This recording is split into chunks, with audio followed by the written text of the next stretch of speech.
আসসালামু আলাইকুম বন্ধুরা, সবাই কেমন আছেন? আশা করি সবাই ভালো আছেন। আজকে আপনাদের সামনে একটা রেসিপি নিয়ে আসলাম, সেটা হচ্ছে নবাবী সেমাই। নবাবী সেমাই তো সবাই দেখলাম মোবাইলে রান্না করে, দেখি আমি ট্রাই করে পারি কি না। তো প্রথমেই আমি একটু ঘি দিয়ে দিলাম পরিমাণ মতো।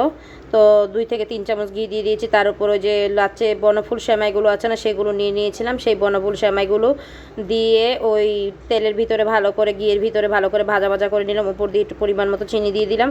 আর এখানে প্রায় 4-5 চামচ দুধ দিয়ে দিলাম, গুঁড়ো পাউডার দুধ দিয়ে দিলাম। দিয়ে ভালো করে ভালো হিটে চুলাটা কমিয়ে একদম ভাজা ভাজা করে নিলাম। এখন ক্রিমিটা বানাবো। নবাবী সেমাইয়ের আসল মূল কারণটাই হচ্ছে ক্রিমিটা হলেই দারুণ মজা হয়। তাই এখানে আমি পুরো 1 ডিব্বার মতো কনডেন্স মিল্ক দিয়ে দিয়েছি। কনডেন্স মিল্কের এখানে গলিয়ে নিলাম। তো গলানো শেষ প্রায়। তো আমি এখানে দিয়ে দিলাম দুধ আর হচ্ছে কর্নফ্লাওয়ার পাউডার, যেটা আমরা স্যুপে ব্যবহার করি, সেই পাউডারটা 1 থেকে 2 চামচ নিয়ে নিলাম। তো দুধের সাথে ভালো করে মিশ্রণটা ভালো করে মিশিয়ে নিলাম। মিশিয়ে নেওয়ার পর কনডেন্স মিল্কের সেই দুধের উপর ছেড়ে দিলাম। ছেড়ে দিয়ে ভালো করে অনগত নেড়ে নেব।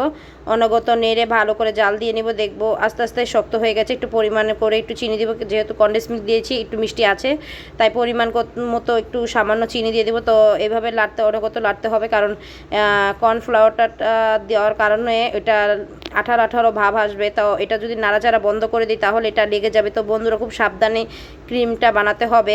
তো আমি বাসায় কিছু পাইনি, তো এটা দিয়ে ট্রাই করলাম, ক্রিমটা বানালাম। তো বন্ধুরা তোমাদের একটা অনুরোধ, অবশ্যই কেউ লাইক না দিয়ে বলবে না লাইক দিয়েছি। অবশ্যই ভিডিওটা প্রথম থেকে শেষ পর্যন্ত দেখার চেষ্টা করবো। অবশ্যই যারা নতুন আছো চ্যানেলটাকে সাবস্ক্রাইব করে একটা লাইক ডান করবে।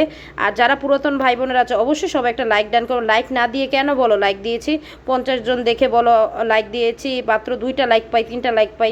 দেখো ভাই বোনেরা, না লাইক দিলে না দিবা, কিন্তু মিথ্যে কথা বলো না। তো আমার ক্রিমটা তৈরি হয়ে গেছে। এখন আমি ওই যে একটা বক্সে নিয়ে নিলাম। বক্সে নবাবী সেমাইয়ের শেপটা দিয়ে ওপরে 1 লেয়ার সেমাই দিয়ে দিলাম, আরেক লেয়ার ক্রিম দিয়ে দিলাম, উপর দিয়ে আর একটু কনডেন্স মিল্ক দিয়ে দিলাম। তা উপর দিয়ে আবার একটু লেয়ার করে সেমাই দিয়ে দিব। এই তো হয়ে গেল আমার নবাবী সেমাই। তো সবাই বন্ধুরা কমেন্ট বক্সে জানাবে আমার নবাবী সেমাইটা কেমন হয়েছে। তো আমি আরেকটু বেশি হয়ে গেছে, তো আমি আরেকটু অন্য জায়গায় আরেকটা শেপ দিয়ে বানিয়ে নিব। তো বন্ধুরা এখানে উপর দিয়ে অনেক ধরনের বাদাম কুচি করে নিয়েছিলাম, সেগুলো আমি গিয়ে বেজে নিয়েছিলাম, সেই বাদামগুলো উপর দিয়ে দিলাম। তো দেখো বন্ধুরা আমার নবাবী সেমাইগুলো কত দেখতে সুন্দর হয়েছে, লোভনীয় হয়েছে, দেখতে খেতে ইচ্ছে করছে। তো দেখার মতো সুন্দর হয়েছে। আমি রাত্রে ভিডিওটা করেছি, ভালো করে তোমাদের দেখাতে পারছে কিনা তা আমি জানি না। তো বন্ধুরা অবশ্যই কমেন্ট বক্সে জানাবে আমার সেমাইটা কেমন হয়েছে। তো এখানে আমি আরেকটা সেমাই রান্না করছি, সেটা হচ্ছে আমি সেমাইটা রান্না করছি হচ্ছে দান সেওই মানে তোমরা কি চিনো নাকি সবাই কমেন্ট বক্সে জানাবে। এখানে আমি 1.5 লিটার দুধ নিয়েছি। 1.5 লিটার দুধের ভিতরে দিয়ে দিলাম পরিমাণ মতো চিনি।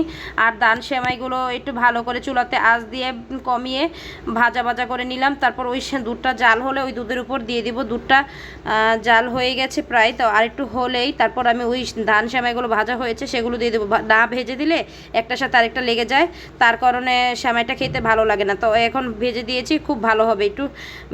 আমরা একটু ধান সেমাই রান্না করলে কি করি, একটু গুড়ের পানি জাল দিয়ে তারপর উপর দিয়ে দিই। এটা একটা কালারও আসে, একটা ফ্লেভারও আসে, খেতেও দারুণ মজা লাগে। তো বন্ধুরা সবাই অবশ্যই চ্যানেলটাকে সাবস্ক্রাইব করবে, কমেন্ট বক্সে জানাবে আমার সেমাইগুলো কেমন হয়েছে। তো আজকের মতো ভিডিওটা এখানেই শেষ করব। সবাই ভালো থাকবে, সুস্থ থাকবে। তো এর সাথে আরেকটা সেমাই রান্না করবো, এটা পুরো ফুল ভিডিও দেখাতে পারবো না। এটা হচ্ছে কাউনের সেমাই। কাউনের সেমাইটা সবাই তো বাসায় খেয়ে থাকো। তো বন্ধুরা অবশ্যই জানাবে কাউনের সেমাই কে কে খাও। তো ভালো থেকো, সুস্থ থাকো। আসসালামু আলাইকুম, অনেক অনেক ধন্যবাদ।